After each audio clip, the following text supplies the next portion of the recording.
This is Anita from the Refuge Center, and she's going to speak about kind of the topic of when things don't go as planned, when life doesn't turn out kind of how you thought it was going to turn out. And so she's always one of our favorite speakers, so good thing you got to catch her before you leave. Well, thank you for letting me come back. I'm always afraid that I'm going to walk in and they're going to think, there she is again.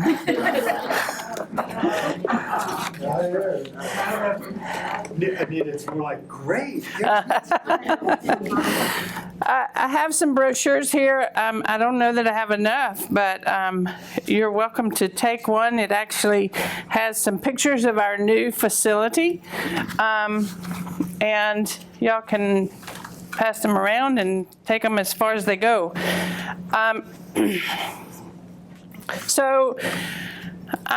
For those of you who may not know who I am Anita Pringle. I'm the clinical director at the Refuge Center for Counseling in Franklin. The Refuge Center is a nonprofit, Christ-centered counseling center. And since I was here, we've moved into our new facility, which was 12 years in the making. And we're so proud to be there. We moved in the weekend before Thanksgiving, which we thought was a great time to move in. Although we tried to move in October, but the building flooded 3 times before we actually moved in. The sprinkler system had a problem, and so it slowed us down just a little bit. But the good news was we had not moved in, and our new furniture and our technology and all those things were not in the building when the building started flooding. So we were really glad about that. The counseling center, we see children really from the age of 2 to, I have a client that's 90 years old, and we'd see somebody older than that. And as a matter of fact, that client said to me the other day when she first started, she said, I decided if I was going to get it together, I better hurry. So, anyway, we do children, youth, adults, couples, families, a little bit of everything. Lots of different kinds of interventions and types of therapy. We have EMDR, which is eye movement desensitization and reprocessing. We have neurofeedback. We do what's called PCIT, which is parent-child interaction therapy, which is so interesting. And in our new building, we have one-way mirrors, and the therapist is on one side. The parent and the child are in the room. And the parent has an earphone, and the therapist is guiding the parent and interacting with their child to teach them how to do that well, which has really been exciting. The new facility it's on 7.5 acres behind the Ag Center. We have walking trails up to the top of the hill, prayer chapel, a prayer labyrinth, a group lodge, huge back porch. If it wasn't 100 degrees, we could go out there. That has a waterfall and a fire pit and a wind feature and all kinds of exciting things, a play place for the kids. And so it's really a great place to come before the session or to stay after the session. And what we know is that the first hour after a counseling session is really the most important time. And so we encourage people to bring their journals and sit on the back porch or take a walk or do all kinds of things in order to kind of just slip into the new insights that they've gotten while they're there. We have master's level interns from 18 different universities. We have master's level volunteers who are therapists who are just trying to get their hours and they're volunteering their time. Then we have contractors and we have staff. All the staff have a caseload plus some sort of administrative responsibility. We have 70 therapists, and we will do in excess of 40,000 sessions this year. And we are sliding scale, so you get to come for whatever your income would kind of be able to handle. And the best thing that has happened lately is that the state of Tennessee has given us a grant for people who are in the 138% of the poverty level and don't have medical insurance. They don't have medical insurance that has mental health coverage. And those people get to come for free, which is such an exciting thing. We've always said, you know, you can come no matter what, you can come. But we didn't really mean that because $25 was the bottom of the sliding scale, and then we had a hardship, which was $19. And, you know, there are some people who can't even clean out the cushions of their couch and come up with $19. And nothing makes me happier than to approve somebody to get to come to counseling for free. And the state of Tennessee and the Faith Initiative is paying for it. And so we're so happy about that. Any questions about the Refuge Center, what we do, or anything about that before I go any further? How long does a session like that last if someone comes in and to be part of that program? One session or Which program? one where the state? Oh, as long as we have money. The state gave us $100,000 last year, and about 3 weeks ago, we exhausted the $100,000 for this fiscal year. So we're in a pause, and next Tuesday, I get to push the button and start it up again. And so that'll be good. But they can come, and I actually, when I approve them for the program, I tell them, please come with as much consistency as possible to get the absolute most out of the time that you have this opportunity. So we want them to come every week so that they can get all they can get. Is your catchment area mostly Nashville or? Actually, we have 18 counties. We serve 18 counties. Some of those are by telehealth. We can see anybody in the state of Tennessee by telehealth.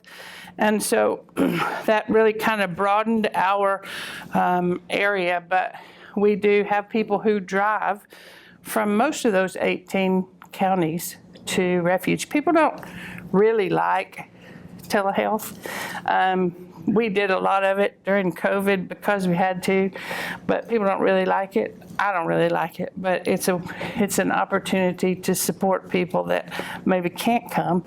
And so we have a very small telehealth population, but we can see people both in person and telehealth.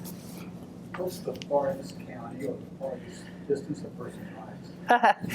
I one time had a client that lived in Murray, Kentucky, and she drove here twice a week for over a year. So that's probably the furthest one to come. A lot of times that happens because, one, small towns don't have counseling opportunities. Two, small towns are small towns and everybody knows everybody else's business and they don't really want that happening, so they go somewhere else. And this particular client was one of those. It was kind of small hometown girl, and she didn't want all of her neighbors knowing what she was doing. No counsel for substance abuse? We do. Now, we do not counsel people who are in active addiction because you got to be sober to be able to sit in a therapy session. Those people need to go to probably an inpatient place or something to kind of get their foot in the door, and then they come and we support them through that. But we do support people with addiction. We also have an opioid grant from the Opioid Abatement Council of Williamson County, where anybody, any family member, or person who has struggled with opioids, or somebody in your family has struggled with opioids, gets to come at a much reduced rate as well. And so we try to support both the families and those who struggle with addiction. Anybody else? What about the wait list current? Currently, we have about 70 people on the wait list. The wait list, optimal place for our wait list is about 50, and we've had as many as 250 on the wait list. And so, it fluctuates. A month ago, we had, I think, 150 people on the wait list. So we've gotten that whittled down. With 70 therapists, you can move people into specific places pretty quickly. I will tell you, if you send someone there, here's the secret. You call and you get an intake appointment. You sit with one of our intake specialists who gathers all the information they can gather, so that the therapists have that when they get ready to start. And then they put you on the waiting list, but they ask you what your preferences are. So the preferences, it's good. You get to say, I want a male or I want a female. I want somebody with life experience. I want somebody that's, somebody asked one day for somebody who'd been through menopause. I said, I don't know who that is. But I can make a guess, but I'm not going to ask the question. And so you can put these parameters around what you're doing, and also choose days and times that you can come. But every preference that you put narrows the field. And so if they want to see an older male at 6 o'clock on Tuesday night, they're going to be on the waiting list for months. Because we got to wait until a person who fits that actually has an opening. So we allow them to have preferences, and sometimes preferences are necessary. But also, the more preferences they have, the longer the wait is. Anybody else? Okay. Well, thanks. I will also say on our website, therefugecenter.org, you can sign up to come to a connections lunch, which happens on Thursdays now. You sign up for that, you come, we feed you lunch and take you on a tour of our facility, and you can see the facility and ask all kinds of questions and hear a lot about the history of Refuge and those kinds of things. And if you can't come to a connections lunch, get in touch with me and I'll be happy to meet you sometime and take you on a tour all by yourself. We love showing off what God has done for us. It's pretty amazing. When we did the big analysis to see about building the building, the experts told us we could raise $2 million, and we've raised $10 million, and we got 4 more to go to have the building paid off, 4 million more to go. But, the people who were the experts didn't know God's plan, and so God's plan usurped what the experts would have told us. So, we're so thankful for the opportunity that God has placed before us, and we love opening it up for people. If you've got this group could come out and meet there sometime if you wanted to do that. All kinds of things happening there. So, okay, well, I was tasked with speaking about unmet expectations. And that was a new topic for me, but not a new idea, because who here has unmet expectations? What are unmet expectations?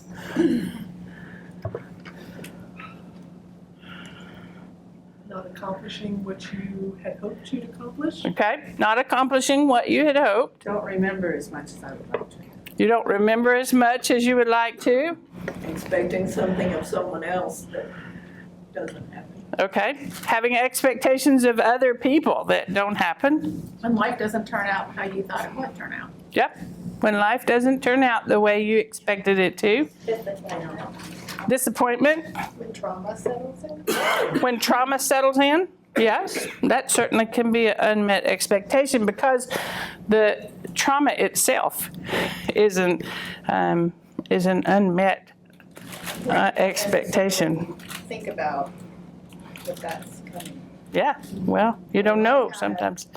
Yeah, well, it's kind of a universal thing. There's probably not anybody in the world, no matter what they tell you, that there hasn't been some sort of disappointment or unmet expectation in their life.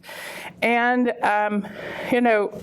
mental health is an important part of that, because sometimes our unmet expectations can cause us to struggle emotionally, spiritually, physically, those kinds of things. When my husband died, and I was 40 years old and a widow, that was an unmet expectation. And I needed some mental health support during that time. It was one of those times when I didn't expect it. He was 54 and I was 40, and he'd been sick for 4 years, but when he was diagnosed, we were so shocked and surprised. And so, I needed support. And I wasn't in a place that had Stephen ministers. Now, I'm a pastor, so I had lots of support. But, there is a lot of support for unmet expectations. You've got friends, colleagues, people who are very helpful in those kinds of situations. But also, you have Stephen ministers, or you have a therapist, or there's support groups, all kinds of things that are an option when those things kind of knock us off our feet, or at least bring us to our knees. So it happens to everybody, and I want us to think a little bit about some unmet expectations and how we deal with those things. Some of those things are unmet expectations because we have self-expectation. We put standards on ourselves, and when we don't meet those standards, such as academic achievement or career milestones or things of that nature, we do it to ourselves. Nobody had the expectation except you. And you put that on yourself, and it became problematic because you didn't hit that goal. Then expectations of others, that's beliefs about how other people should act or respond to us. That can cause unmet expectations for sure.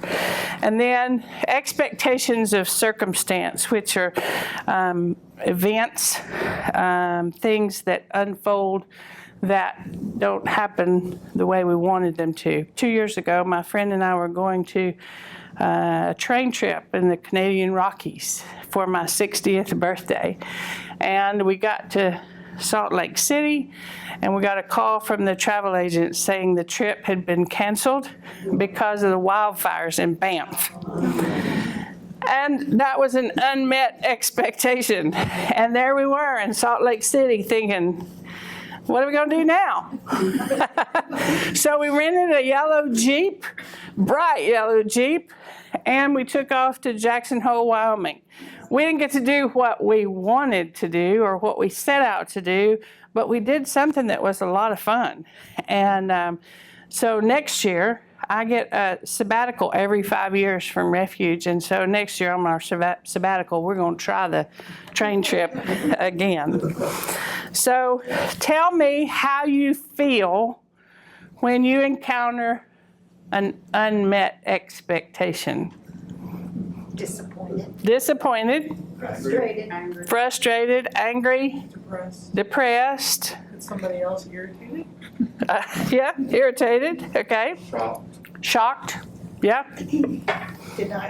Denial. And you probably sit with people that the reason that you're sitting with them is because of an unmet expectation.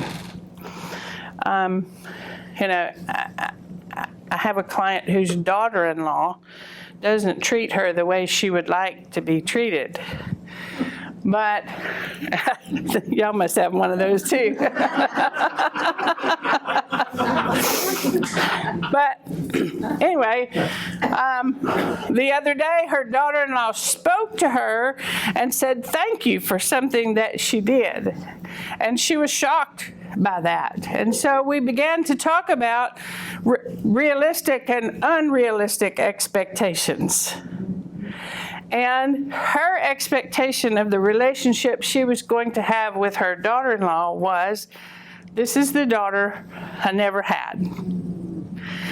But her daughter-in-law had a mother, and she didn't need another mother. And so the mother-in-law's expectations were not realistic. So now we're working on dialing that back to what's realistic in the relationship. And so often our expectations cause us problems of our own choosing because our expectations really are not realistic for what we're encountering. So I would say if you're in a situation that feels a little bit like unmet expectations, you might take a look and see, is this a realistic thought or not? Should I do something different? Should my expectations be different or be less involved or something of that nature? Now, when we have significant and kind of chronic unmet expectations, sometimes it causes low self-esteem, which would be a person who might come to see a Stephen minister. You might have one that you work with now that their self-esteem is low. They might have increased anxiety or stress because their expectations are so high. They could be depressed. It could cause relationship conflicts, not just husband and wife kind of relationships, but children and parents, friend and friend. You know, if you're expecting something from somebody and you don't get it, it can cause trouble in a relationship. And sometimes it causes reduced motivation or burnout when people are just like, I'm just too tired to worry about it anymore. So there are some ways that we can overcome those kind of things. And I think the first one is the one that I've already kind of mentioned, which was making sure that your expectations are realistic and that you're not setting yourself up to fail. But another one is that we should cultivate awareness and acceptance. Recognizing that we all are going to have disappointment sometime. It is going to happen. But when that happens, we can practice mindfulness. We can journal. We can go for a walk. We can pray. There's so many things that we can do to help with our awareness and our acceptance in a disappointing situation. The next one is to reframe the expectations. This one has to do also with unrealistic or rigid expectations. And sometimes disappointment just stems from the very fact that the reality doesn't match the situation. And so ask yourself, was this expectation realistic in this circumstance? It's a good question to ask yourself. You got to be honest with yourself. You can't, you got to really focus on being honest. But the other part of that would be cognitive restructuring, kind of going from a mindset of negative thoughts or negative cognitions to a practice of positive thoughts, positive thoughts and cognitions. I encourage people to do gratitudes and wins. Gratitudes, first thing in the morning, I list gratitudes. Different ones, not the same old ones. You can't every morning say, I'm grateful for my house, my family, my food, my friends. You got to blossom out a little. So gratitudes in the morning and wins in the afternoon, in the evening before you go to bed. What happened during the day that was a win? And no matter how bad your day has been, I guarantee you, something happened that was a win. You just have to really think about it. But when you think about those things, then it begins to change your perspective about everything. And an unmet expectation doesn't really take the wind out of your sails like it used to. And there's a chemical reason for that. We have, if we had a brain here, and we are people who think about things negatively, and we could take a picture of this brain, we would see ruts in the brain because of the negative thoughts. Negative thoughts make those ruts in our brain. But if we begin to change the negative thoughts to positive thoughts, we begin to start listing our gratitudes and affirming ourselves and looking for the wins. New neural pathways are grown in your brain, and your whole brain looks different. God gives us the ability to heal our brain just by the way that we think. And so when things are really bad, we got to continue to remember that we've got a lot to be thankful for, a lot of things to be grateful for, and good things are happening all the time. And then another thing would be to replace should statements with could or might. I had a friend who used to say to me, don't should on yourself. And, we got to switch that word. And we could say, well, I could do it, or I might be able to do it, which is more positive than I should do it. So it's not only a better word, but it's just a gentler, more flexible word to use. Another way that we can overcome these unmet expectations is to communicate openly. Keeping stuff buried within ourselves is difficult and makes things worse. The more we draw into ourselves and isolate ourselves, the worse things get and the worse the disappointments seem.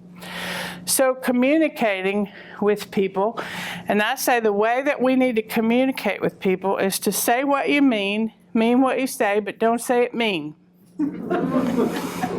That's assertive communication. And so when we learn how to assertively communicate with people, then we feel better about ourselves and they feel better about the situation. And so that's one thing. You can use I statements to share how you feel and what you need.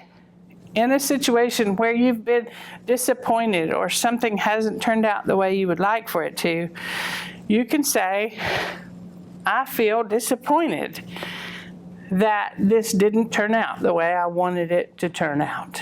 And when you talk about your feelings, other people really cannot take issue with what it is you're saying, because they can't really know what you're feeling.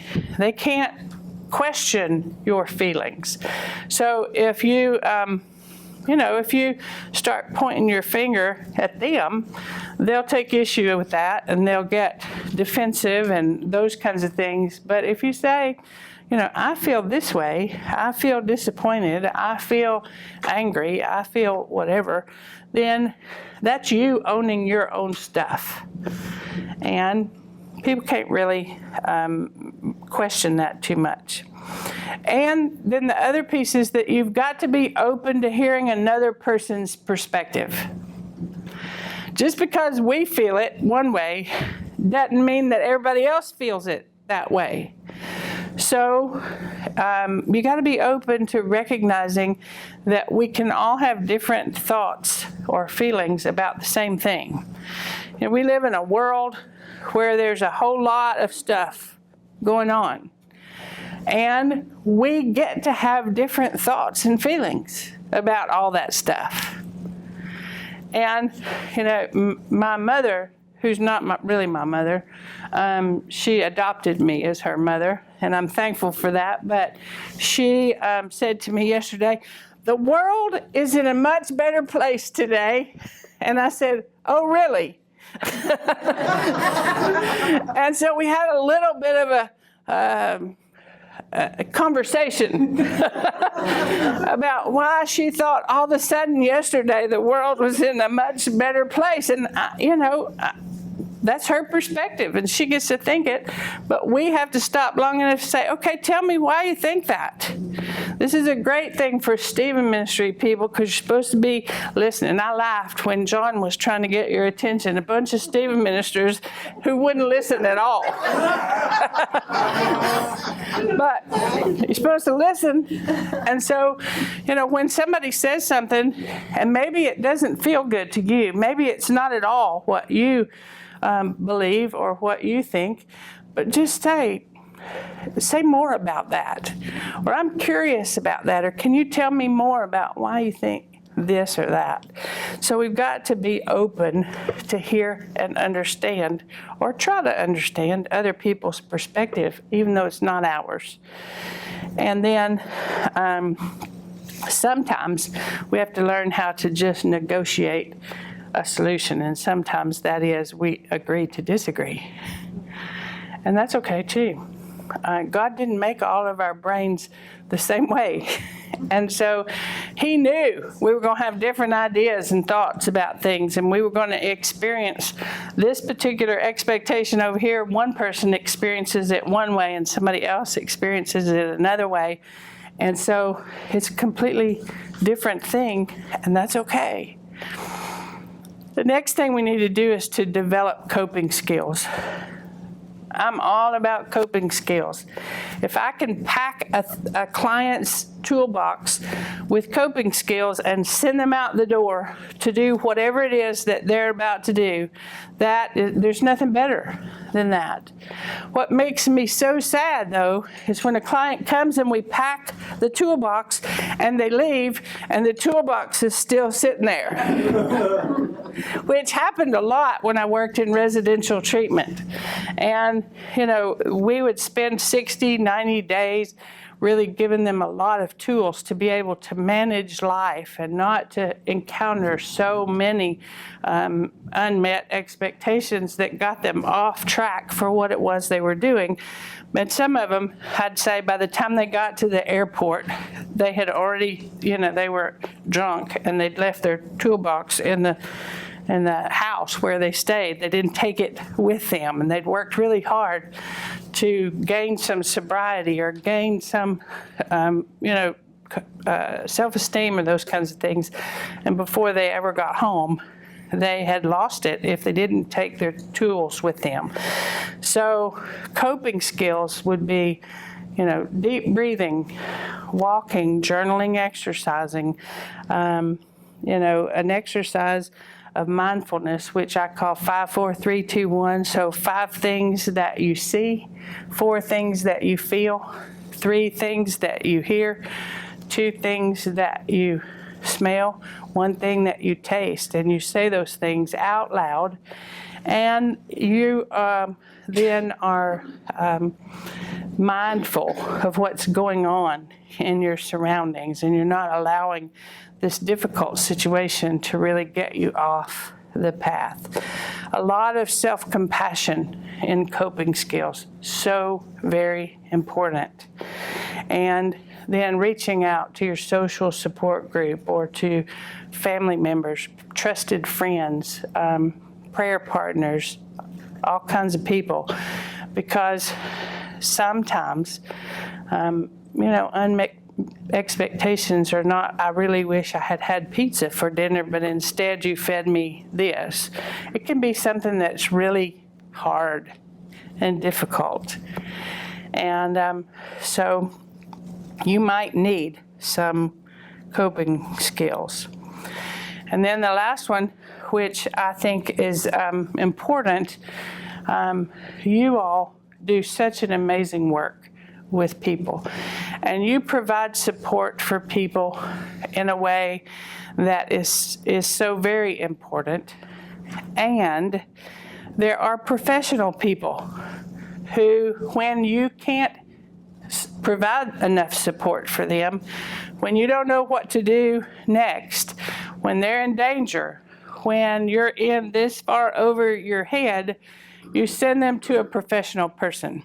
And of course, I have to get an advertisement in because I think professional support is a good thing. I go for professional support when I have a need.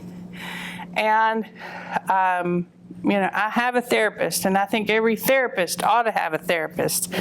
And so, it doesn't have to be the Refuge Center. It can be anywhere.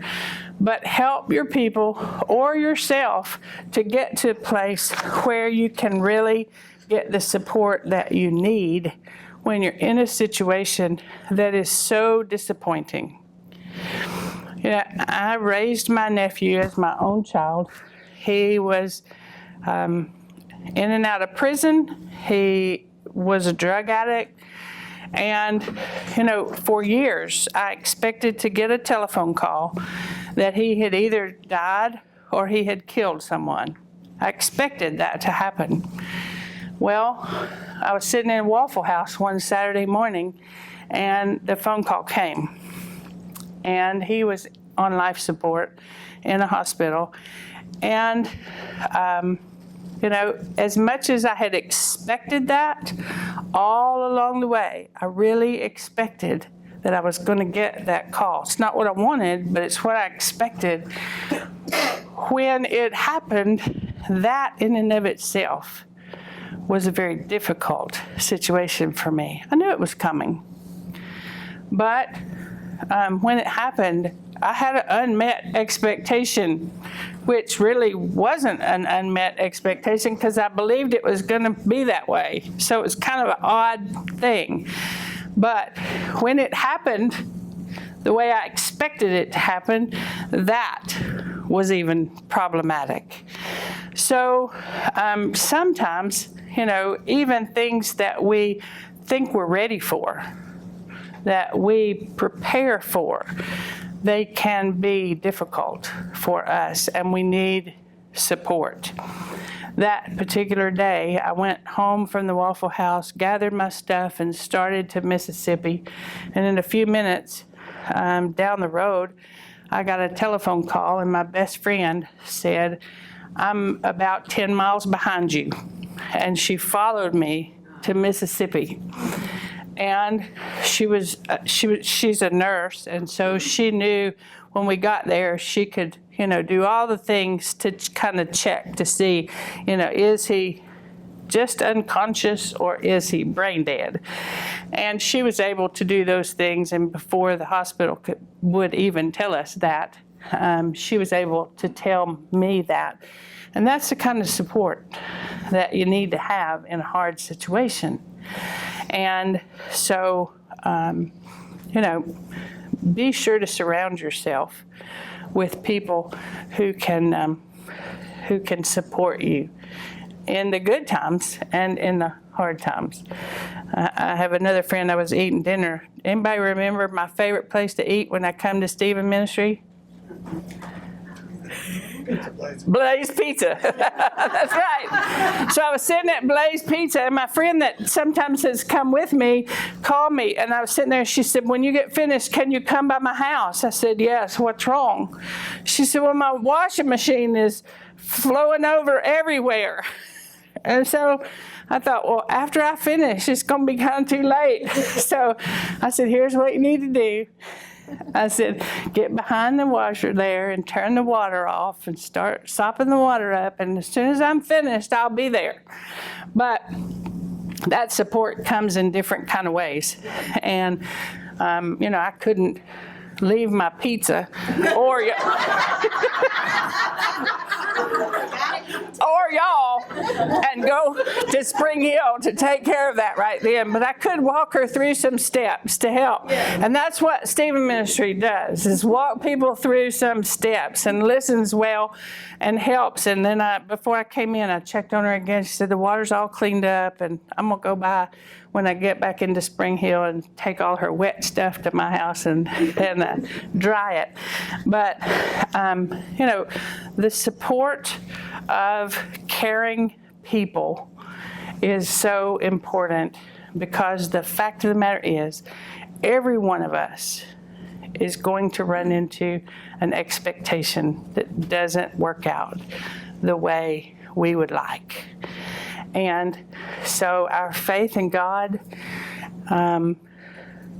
good support, maybe a professional, those kinds of people are people that you want to have in place when you encounter those kinds of things. And I'd let you ask questions, but John told me I had to be through in 2 minutes, so you can ask a quick question. Questions? What about self-fulfilling prophecy? What about it?